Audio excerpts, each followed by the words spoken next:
Good morning, James here now. Talk more about selecting the right apartment. What apartment size should you buy for a good investment and for a good rental yield? Well, ideally, you want to keep the price that you're paying as low as possible, and you want the rental yield to be as high as possible.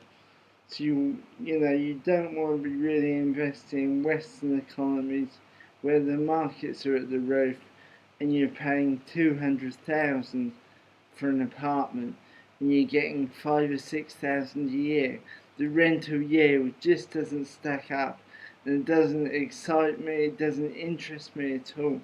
So you really will be keeping the valuation down of the purchase price and the rental yield up, which is what does excite me and does interest me. Something like that. Now, the size of the apartment, you really want to be looking at a studio of at least 40 square meters.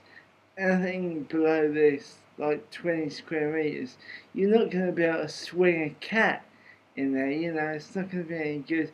No one's going to want that to rent, really. It's going to be hard to rent. I think you really want to stick to 40 meters or above.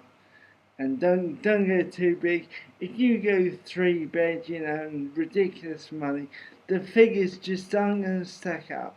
What you got to think is in business, what makes money, not what do you like. We're not thinking of what would you like to live in. If it's for you to live in, then it's a different story.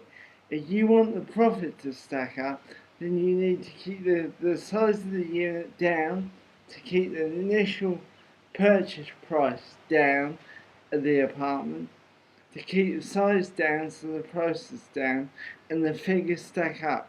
If you start letting your heart rule your head in business, you'll end up in the poorhouse. So that's some tips on selecting the right apartment. More later. Bye for now.